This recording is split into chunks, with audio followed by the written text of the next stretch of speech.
Capítulo 2. Temor da morte. Causas do temor da morte. Razão porque não a temem os espíritas. Causas do temor da morte. 1. O homem, seja qual for a escala de sua posição social, desde selvagem tem o sentimento inato do futuro.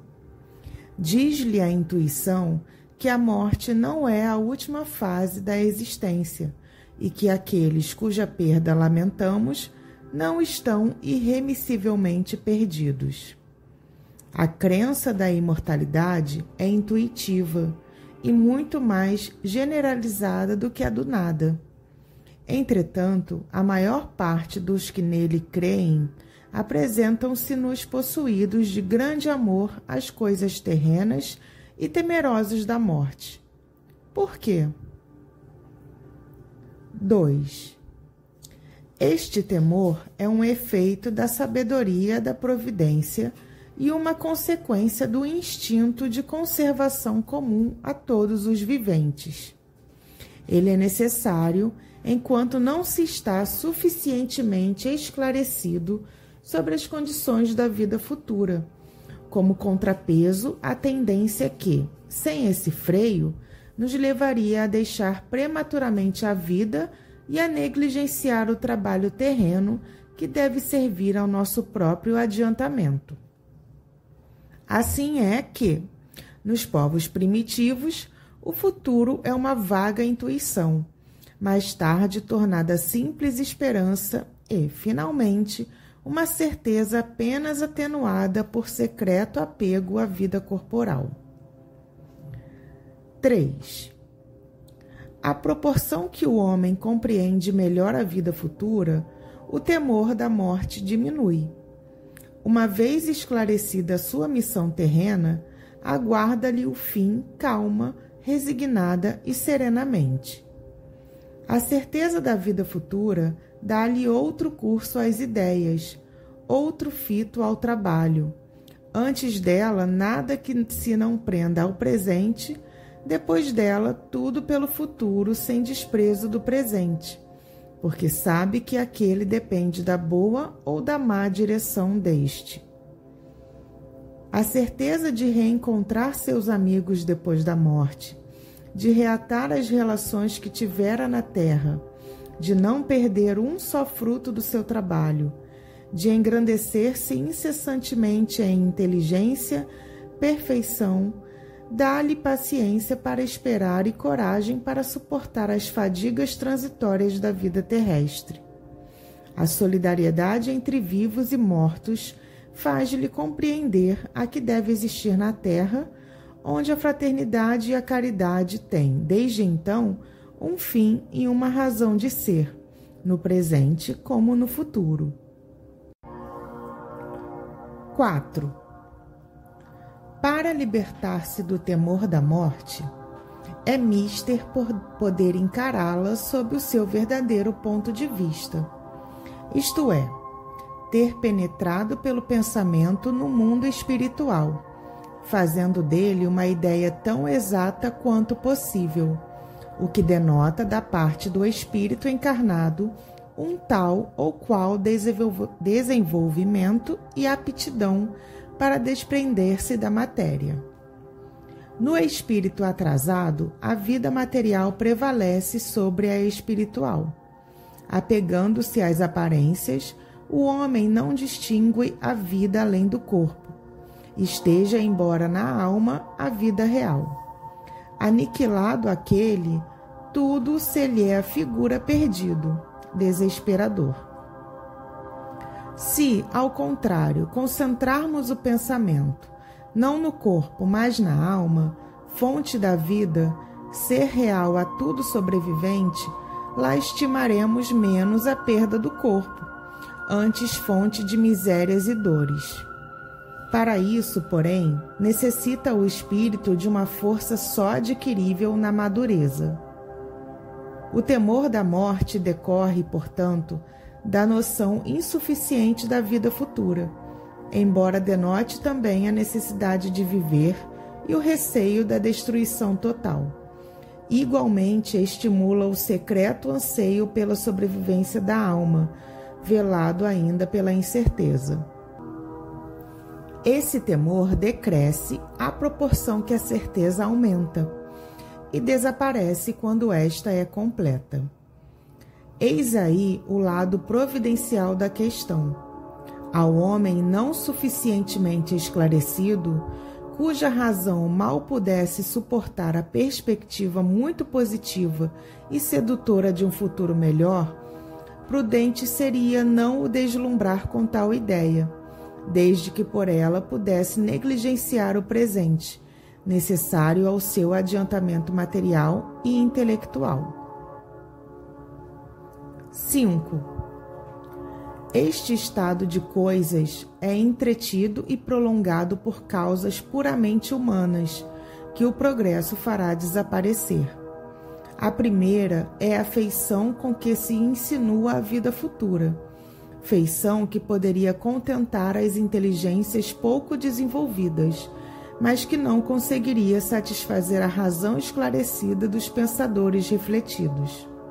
Assim, dizem estes: desde que nos apresentam como verdades absolutas princípios contestados pela lógica e pelos dados positivos da ciência, é que eles não são verdades. Daí a incredulidade de uns e a crença dúbia de um grande número. A vida futura é-lhes uma ideia vaga, antes uma probabilidade do que certeza absoluta. Acreditam, desejariam que assim fosse, mas apesar disso exclamam: se todavia assim não for, o presente é positivo. Ocupemo-nos dele primeiro, que o futuro por sua vez virá. E depois acrescentam: definitivamente, que é a alma? Um ponto, um átomo, uma faísca, uma chama? Como se sente, vê ou percebe? E que a alma não lhes parece uma realidade efetiva, mas uma abstração. Os entes que lhes são caros, reduzidos ao estado de átomos no seu modo de pensar, estão perdidos e não têm mais a seus olhos as qualidades pelas quais se lhes fizeram amados. Não podem compreender o amor de uma faísca, nem o que a ela possamos ter. Quanto a si mesmos, ficam mediocremente satisfeitos com a perspectiva de se transformarem em mônadas. Justifica-se assim a preferência ao positivismo da vida terrestre, que algo possui de mais substancial. É considerável o número dos dominados por este pensamento. 6. Outra causa de apego às coisas terrenas, mesmo nos que mais firmemente creem na vida futura, é a impressão do ensino que relativamente a ela se lhes há dado desde a infância. Convenhamos que o quadro pela religião esboçado sobre o assunto é nada sedutor e ainda menos consolatório. De um lado, contorções de condenados a expiarem em torturas e chamas eternas os erros de uma vida efêmera e passageira. Os séculos sucedem-se aos séculos, e não há para tais desgraçados sequer o lenitivo de uma esperança, e, o que mais atroz é, não lhes aproveita o arrependimento. De outro lado, as almas combalidas e aflitas do purgatório aguardam a intercessão dos vivos, que orarão ou farão orar por elas, sem nada fazerem de esforço próprio para progredirem. Estas duas categorias compõem a maioria imensa da população de além-túmulo. Acima delas, paira a limitada classe dos eleitos, gozando por toda a eternidade da beatitude contemplativa. Esta inutilidade eterna, preferível sem dúvida ao nada, não deixa de ser uma fastidiosa monotonia. É por isso que se vê nas figuras que retratam os bem-aventurados figuras angélicas, onde mais transparece o tédio que a verdadeira felicidade. Este estado não satisfaz nem as aspirações, nem a instintiva ideia de progresso, única que se afigura compatível com a felicidade absoluta.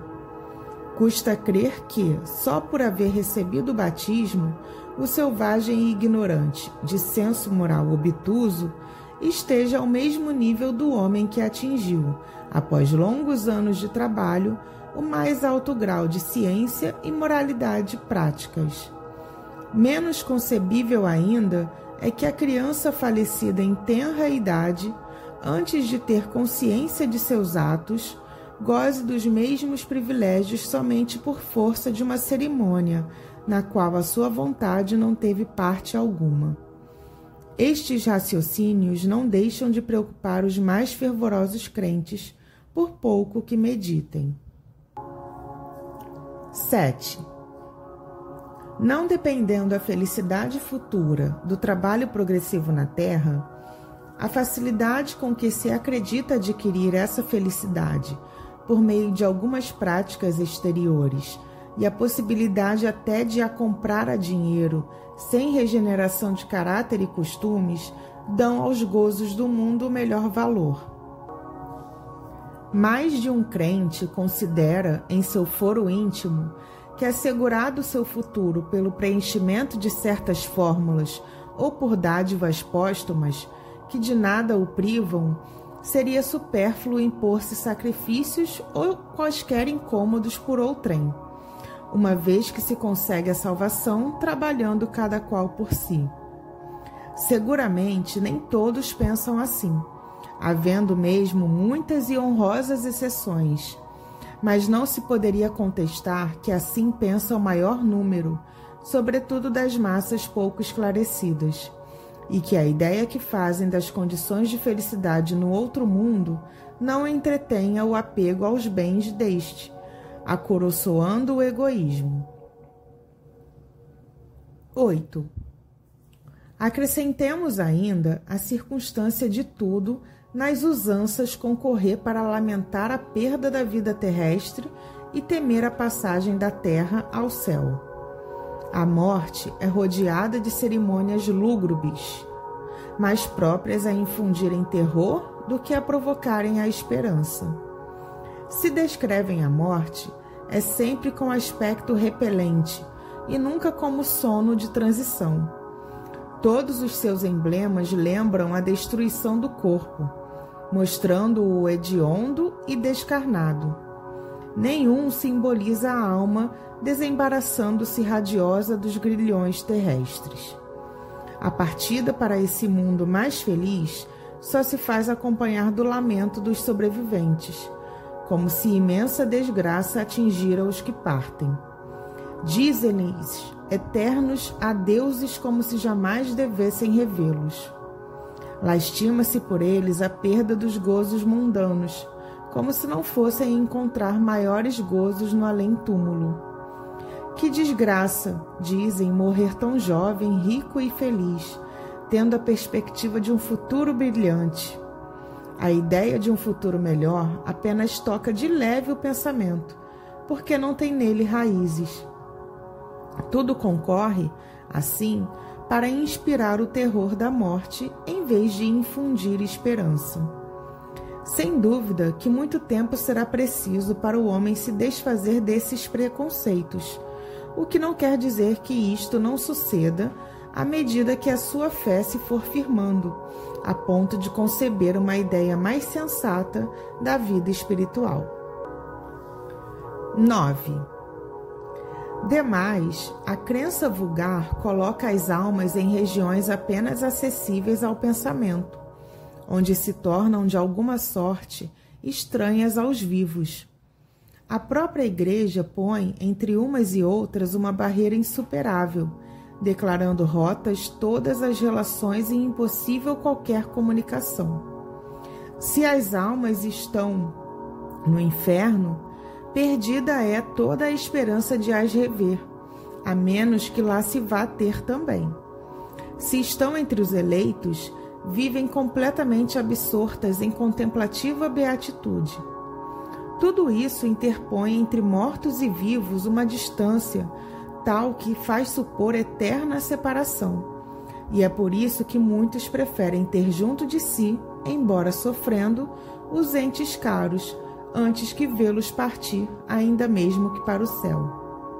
E a alma que estiver no céu será realmente feliz vendo, por exemplo, arder eternamente seu filho, seu pai, sua mãe ou seus amigos? Por que os espíritas não temem a morte? 10. A doutrina espírita transforma completamente a perspectiva do futuro. A vida futura deixa de ser uma hipótese para ser realidade. O estado das almas depois da morte não é mais um sistema, porém o resultado da observação. Ergueu-se o véu.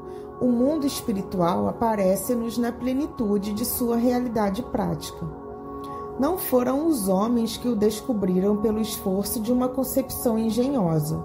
São os próprios habitantes desse mundo que nos vêm descrever a sua situação. Aí os vemos em todos os graus da escala espiritual, em todas as rases da felicidade e da desgraça, assistindo, enfim, a todas as peripécias da vida de além-túmulo. Eis aí porque os espíritas encaram a morte calmamente e se revestem de serenidade nos seus últimos momentos sobre a terra. Já não é só a esperança, mas a certeza que os conforta. Sabem que a vida futura é a continuação da vida terrena em melhores condições e aguardam-na com a mesma confiança com que aguardariam o despontar do sol após uma noite de tempestade. Os motivos dessa confiança decorrem, outro sim, dos fatos testemunhados e da concordância desses fatos com a lógica, com a justiça e bondade de Deus, correspondendo às íntimas aspirações da humanidade. Para os espíritas, a alma não é uma abstração. Ela tem um corpo etéreo que a define ao pensamento, o que muito é para fixar as ideias sobre a sua individualidade, aptidões e percepções. A lembrança dos que nos são caros repousa sobre alguma coisa de real. Não se nos apresentam mais como chamas fugitivas que nada falam ao pensamento, porém, sob uma forma concreta que antes nos mostra como seres viventes. Além disso, em vez de perdidos nas profundezas do espaço, estão ao redor de nós. O mundo corporal e o mundo espiritual identificam-se em perpétuas relações, assistindo-se mutuamente. Não mais permissível sendo a dúvida sobre o futuro, desaparece o temor da morte. Encara-se a sua aproximação a sangue frio, como quem aguarda a libertação pela porta da vida e não do nada.